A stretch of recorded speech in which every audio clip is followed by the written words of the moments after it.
Salam dəyərli izləyicilər, Danışıq Set podkastını izləyirsiniz. Podkastımızın bugünkü buraxılışında sənaye və kritik infrastruktur subyektlərinin qorunmasında mühüm əhəmiyyətə malik olan SCADA təhlükəsizliyi mövzusuna toxunacağıq. Bugünkü mövzumuzu müzakirə etmək üçün qonağım isə Bakı Metropoliteni Qapalı Səhmdar Cəmiyyətinin İnformasiya və Kiber Təhlükəsizlik şöbəsinin aparıcı mütəxəssisi Ülker Həsənovadır. SCADA mühitində təhlükəsizlik auditi və risk analizi klassik IT auditindən fərqlənir, daha dərin və daha ehtiyatlı yanaşma tələb edir. Hansı kritik infrastruktur subyektlərində SCADA qurulur? Enerji sektorunda var, elektrik stansiyaları, yarım stansiyaları və s.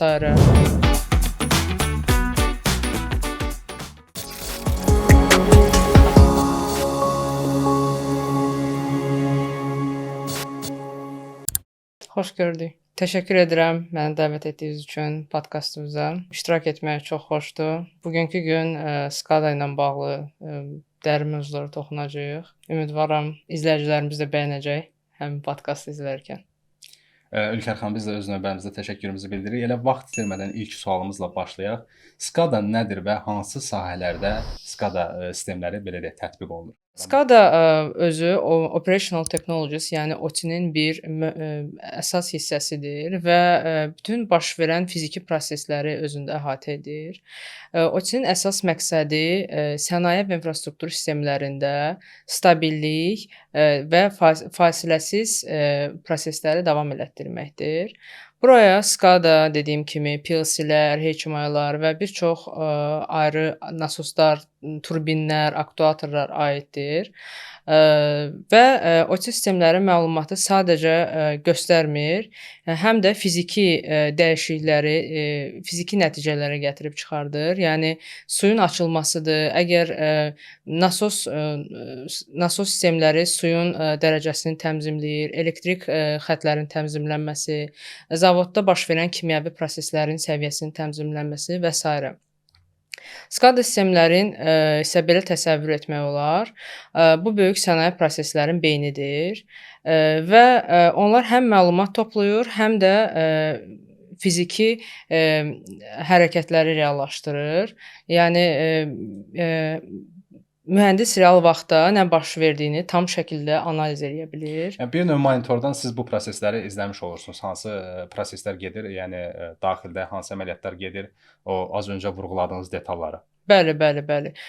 Monitorlar olur və onu izləmək olur və belə deyim, PLC tərəfindən həmin məlumatlarda qaydalar yazılır. O qaydalar həmin məlumatların icrasına gətirir. Misal gətirə bilərəm. Əgər temperatur artıbsa, hansısa bir zavoddur və s. yəni texniki bir yerdə temperatur artıbsa, PLC-də qayda olur ki, bu dərəcəni keçdisə, misal üçün havalandırma, ventilyasiyanı işə sal. Yəni belə içində proseslər baş verir. Yəni əslində bu proseslərin hamısı bir mərkəzdən idarə olunur. Belə təsəvvür edə bilərik yəni biz. Bəli, bir mərkəzdən idarə olunur. Fərqli düzdür, yəni SCADA-nın da fərqli növləri var, amma idarə olunması hər SCADA-nın bölümü üçün, yəni əgər bu elektriklə bağlıdırsa, misal üçün bir qrafik interfeysi olur, user friendly, HMI deyirlər. Həmin interfeysdən idarə olunur və s. Ülker xanım, əlavə olaraq hansı kritik infrastruktur subyektlərində SCADA qurulur? Enerji sektorunda var, elektrik stansiyaları, yarım stansiyaları və s.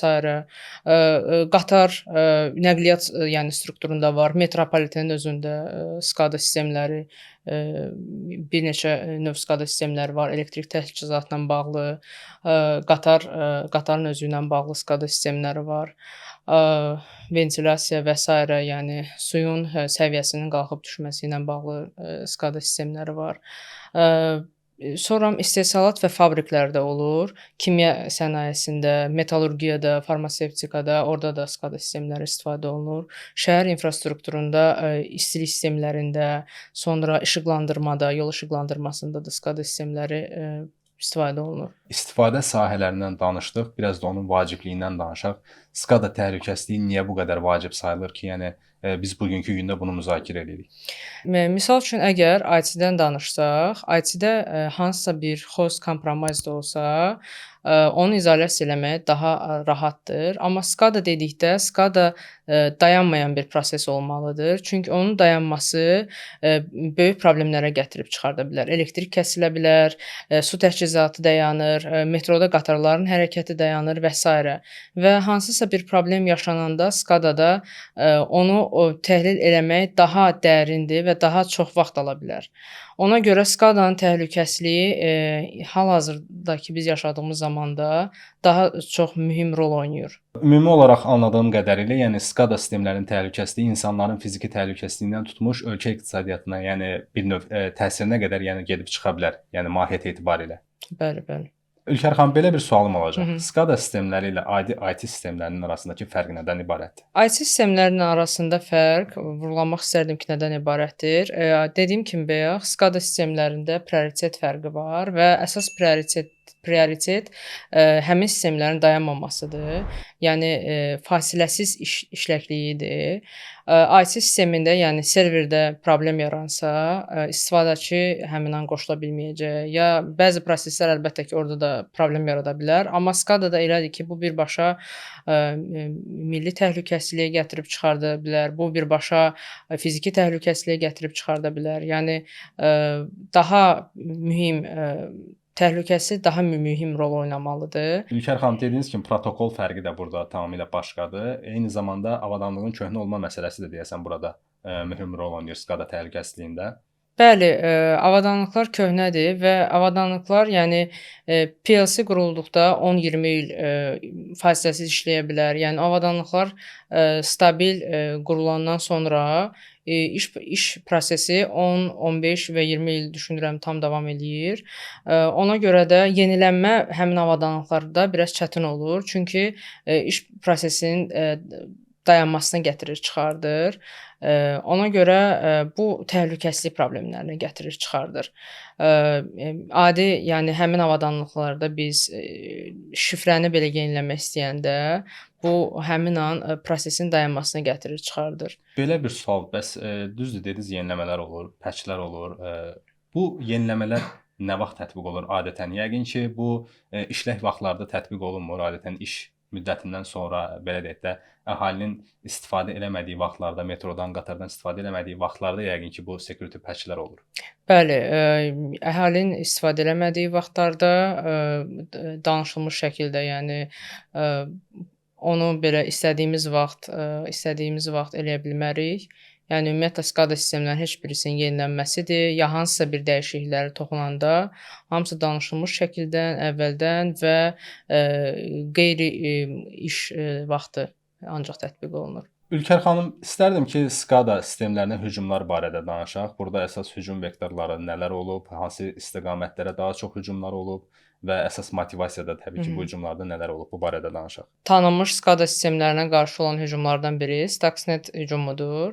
Dünyanın ən məşhur, belə deyim, SCADA hücumudur. Deyirlər ki, hər şey SCADA təhlükəsizliyi Stuxnetə qədər və Stuxnetdən sonra. Bu hücum İranın Natanz nüvə obyektinə qarşı tətbiq olunmuşdur və həmin hücum anında nə baş verib? Stuxnet adlanan unikal zərərli proqram Siemens PLC-lərin hədəf alınıb və sentrifuqalarının sürətini gizli şəkildə dəyişib. Və bu sentrifuqaların monitorinq zamanı mühəndislər tərəfindən heç bir dəyişiklik aşkarlanmayıb. Yalnız hadisə baş verəndən sonra, bir müddətdən sonra biliblər. Yəni həçmə ekranlarında normal göstəricilərlə qarşılaşıblar. Bu nəyə gətirib çıxardıb? 1000-dən çox sentrifuqa sıradan çıxıb və dünyada ilk dəfə bu kiberhücum fiziki ziyan görüb. Kiberhücumun yəni sonu fiziki ziyanla bitib. Belə. Daha sonra ən yaxın illərdə olduğu belə kritik hücumlardan biri ilk elektrik təchizatına enerji hücumu. Səhv eləmirəmsə Ukraynaya olmuşdu bu Bəli, hücum. bəli, bəli. 2015-ci ildə olmuşdu. Bir də ondan sonra 2016-da da olub, bəli. 2 il dalbadal olub. Ən böyük 2016-da olmuşdu. Kiyev elektrik sisteminə olub, Industrial hücumu və hücum dəqiq SCADA protokolları ilə işləyib. IEC 61850 hədəf alıb və brekerlər avtomatik dayandırıb. Minlərlə insan 7 saat çaşmıramsa işıqsız qalıb. Yəni çox böyük problemlərə gətirib çıxardıb bu. Bir də səhv eləmirəmsə 2021-ci ildə Oldsmar su zavoduna, Amerikanın Florida ştatında su zavoduna bir hücum cəhdi olub. Düzdür, bu hücum cəhdini operator anında aşkarlaya bilibdi. Hansı ki, su təmizləmə zavodunun su təmizlənmə hissəsində kimyəvi maddənin belə deyək də balansı ilə oynamaq istəyiblər ki, yəni artıq Bəli. dərəcədə yəni suya maye qatılsın ki, bir növ bu da ki, təbii ki, böyük fəlakətlə nəticələnə bilərdi. Həmin anda operator görüb ki, müəyyən bir dəyişiklik var, balanslarda oynama var və dərhal sistemə müdaxilə eləyib. Bəli, zəhərlənmə gətirib çıxarda Bəli, bilərdi. bəli, O hücum bəli. haqqında mən də eşitmişəm. Sadəcə müdaxilə vaxtında olduğuna görə böyük bir katastrofadan Bu da əslində bir növ göstərir ki, SCADA sistemləri nə qədər yəni kritik bir sistemlərdir. Yəni onların təhlükəsizliyi həm belə deyək də fiziki olaraq da yəni təhlükəsizliyi onların vacibliyini ön plana çıxarır. Bəli, bəli. SCADA sistemlərinin təhlükəsizliyi, yəni dünyada bütün qurumlar daha dərin başlayıblar bu mövzu ilə əlaqələnməyə və maraqlanmağa. Çünki həm belə deyim, dövlətlər arasında istifadə oluna bilər və s. yəni hansı APC qruplar tərəfindən istifadə oluna bilər. Amma sırf politik baxımdan daha çox istifadə olunur belə hücumlar.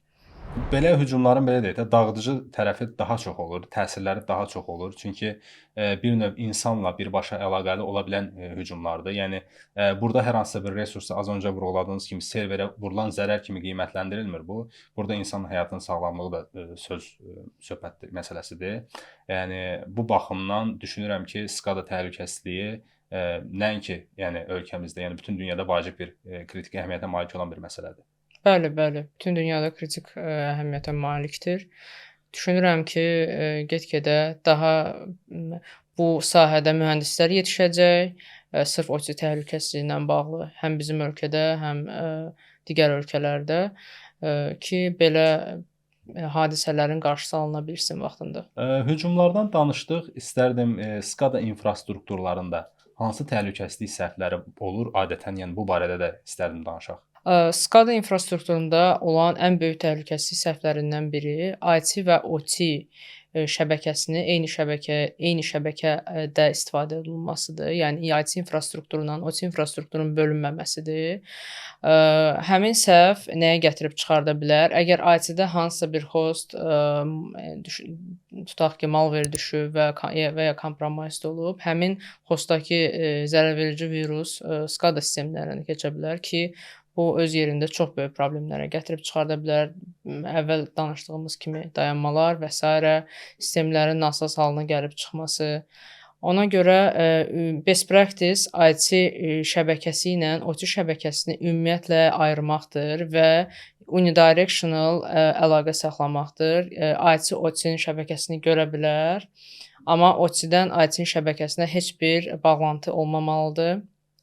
Həmçinin monitorinq üçün OT security tool'lar var. Hansı ki, tam şəkildə monitor eləyir. Əgər hansı anomaliyalar baş verirsə şəbəkədə, həmin anomaliyaları aşkarlayır, özündə qeyd eləyir, vaxtını qeyd eləyir və daha sonrakı təhlillə köməklik göstərir.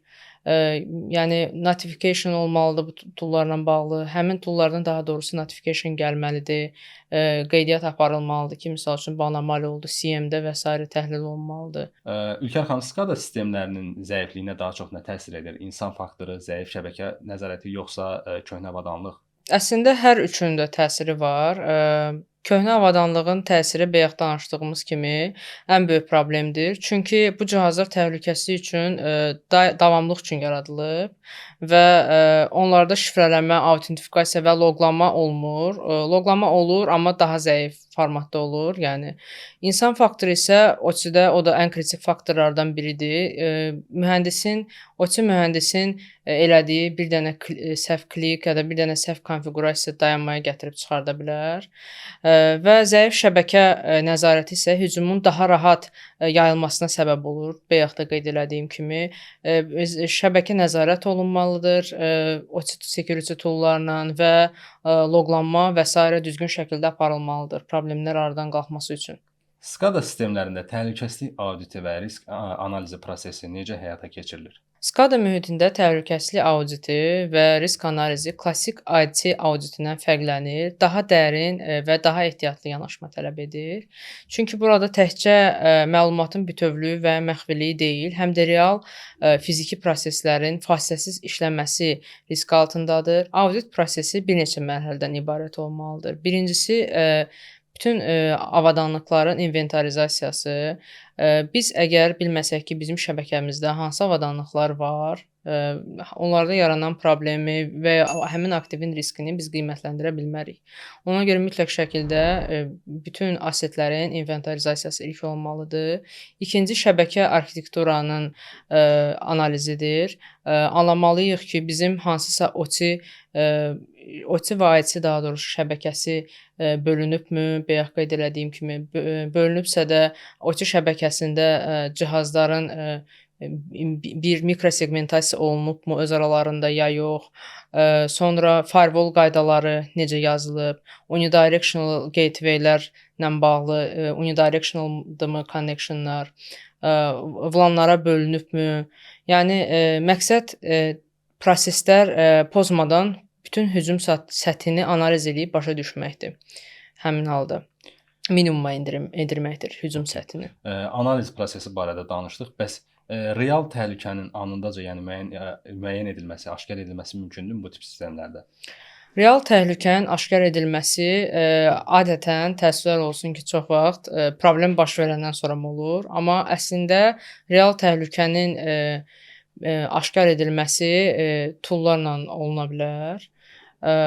Real təhlükənin aşkar edilməsi, misal üçün, həmin dediyim security toollarla anomaliya aşkar edilə bilər, anomaliya şəklində və ya loqlandırmanı düzgün sazlama olsa, alert şəklində gələ bilər ki, misal üçün, serverdə dayanma var, ya serverdə hansısa problem var və ya server arası danışıq Modbus və ya hansısa ayrı SCADA protokolu ilə gedib, amma indi ayrı protokolla gedir danışıq, ayrı sorğular gedir və həmin tool sizə alert çıxardır ki, bəs bu problemdir, anomaliya aşkarlanıb,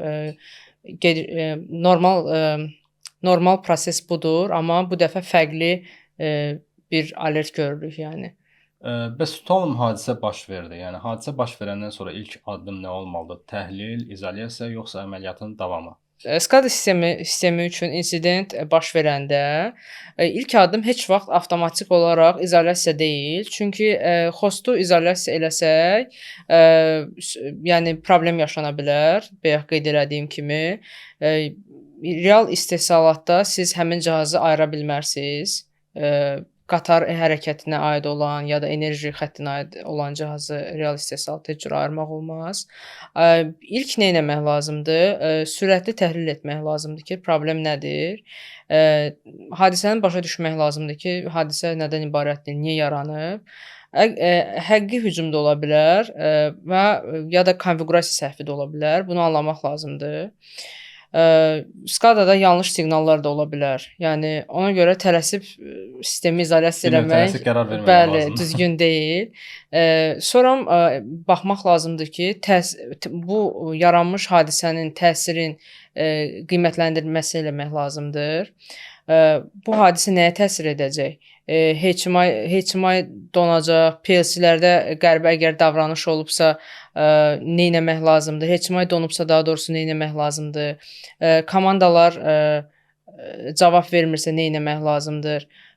Bu mərhələni artıq SCADA mühəndisləri ilə birlikdə araşdırmaq lazımdır. Yəni tək informasiya təhlükəsizliyi mütəxəssisi yox, SCADA mühəndisləri ilə birlikdə araşdırmaq lazımdır.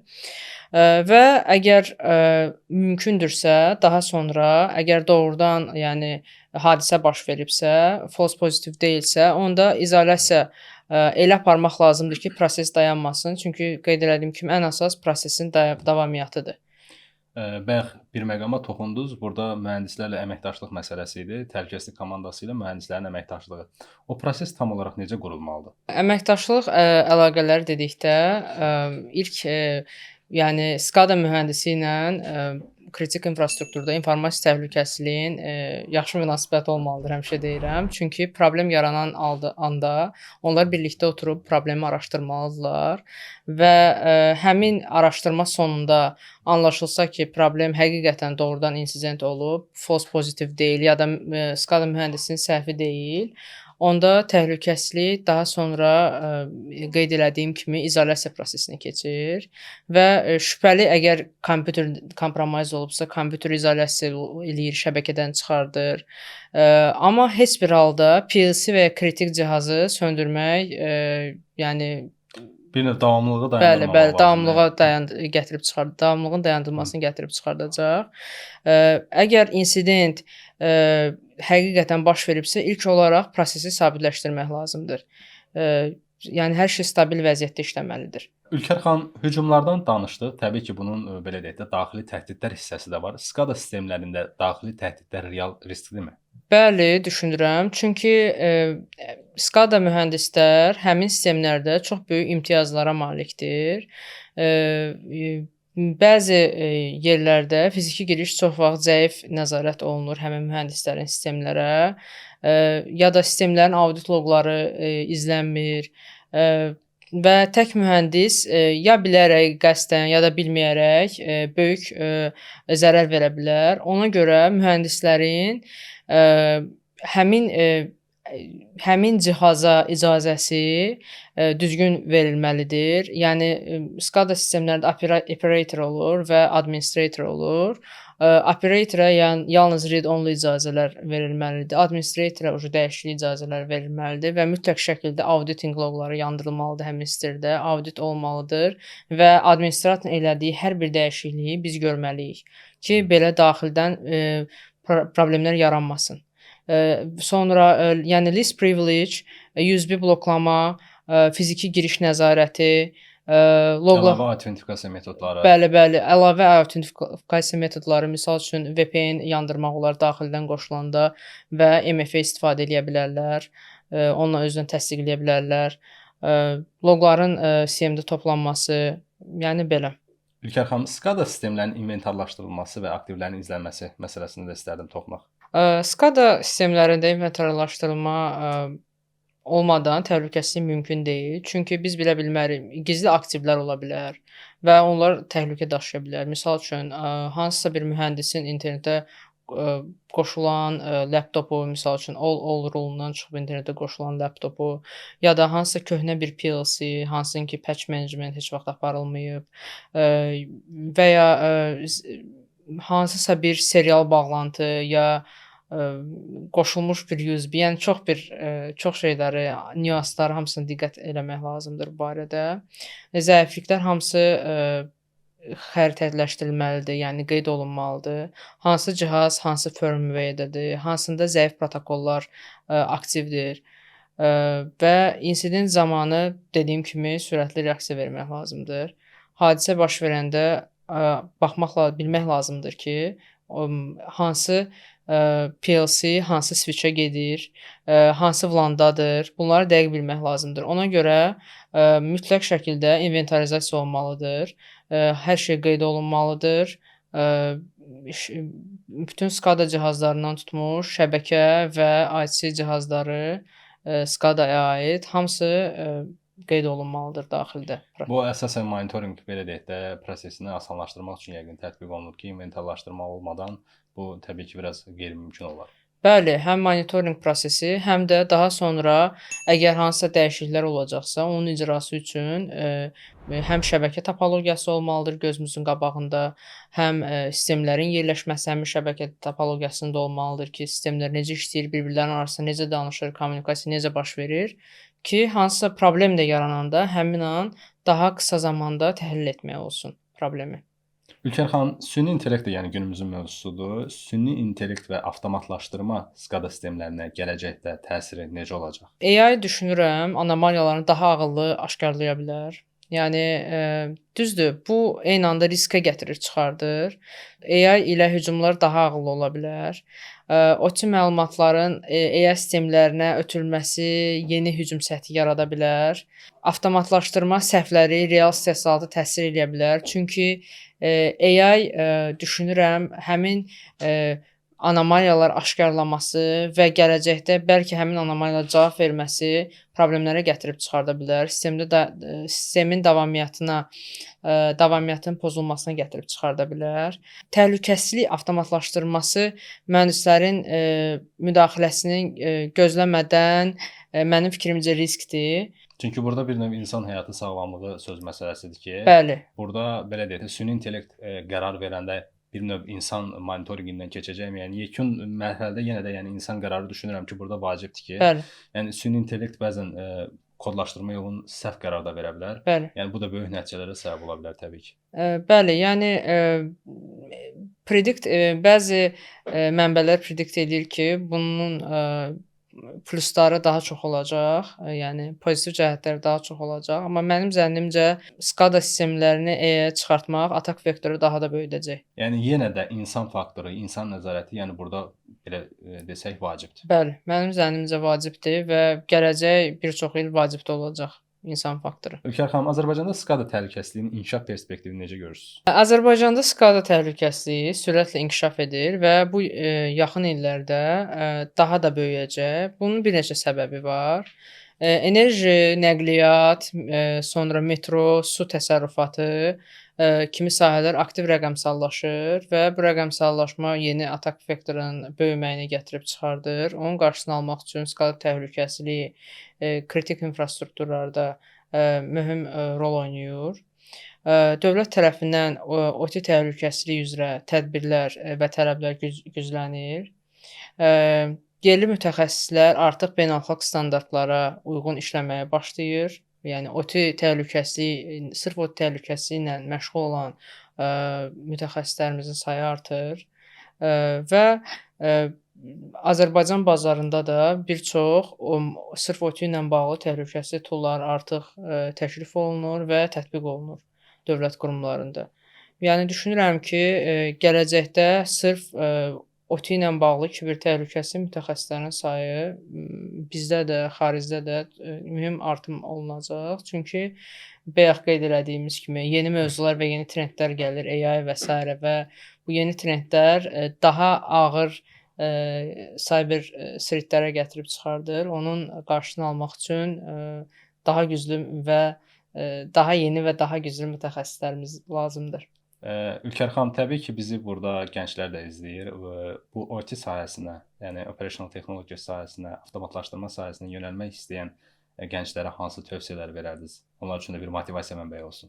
OT-yə yönəlməyə mən gənclərə məsləhət görürəm. Çünki birincisi bu sahə daha az mütəxəssis var bu sahədə və daha çox tələb var. İkincisi, bu sahə çox maraqlıdır. Pandora qutusu kimi də görsənsə, çox insan üçün ki, tam IT daha populyardır belə deyim, OT-dən. Amma bu sahənin özünün çox maraqlı məqamları var. Çox böyük əhəmiyyət daşıyır və çox dərin bilikli mütəxəssislərə tələbat var, bəli, ehtiyac var. Məsləhətim odur ki, öz üzərində işləsinlər bu sahə ilə bağlı. Resurs azdır bu sahə ilə bağlı əslində, amma bizim də universitetlərdə bu sahə ilə bağlı ixtisaslar var. Təhsilini davam elətdirib bu sahə ilə əlaqəli dövlət qurumlarında, yəni təlimlərə, təcrübələrə qoşula bilərlər və daha sonra uğurla bitirsələr, işlərini davam edə bilərlər bu sahədə. Ülker xanım, çox sağ olun dəyərli məlumatlar üçün. Bugünkü buraxılışımızda öyrəndik ki, SKADA təhlükəsizliyi həyat keyfiyyəti məsələsidir, etibarlılıq məsələsidir, həmçinin milli təhlükəsizlik məsələsidir və burada köhnə avadanlıq, insan faktoru və zəif şəbəkə nəzarəti kimi nüanslar böyük nəticələrə gətirib çıxara bilər, ciddi risklərə səbəb ola bilər və düzgün planlaşdırma, mütəmadi audit və IT və OT əməkdaşlığı bu riskləri minimuma endirə bilər. Bilirsiniz Fariz bəy, rəqəmsal dünya genişləndikcə SKADA kimi sistemlərin qorunması daha da strateji əhəmiyyət kəsb edir. Çox sağ olun faydalı məlumatlar üçün. Dinlədiyiniz üçün təşəkkür edirik əziz izləyicilər. Növbəti buraxılışlarda yeni və maraqlı mövzularla qarşınızda olacağıq.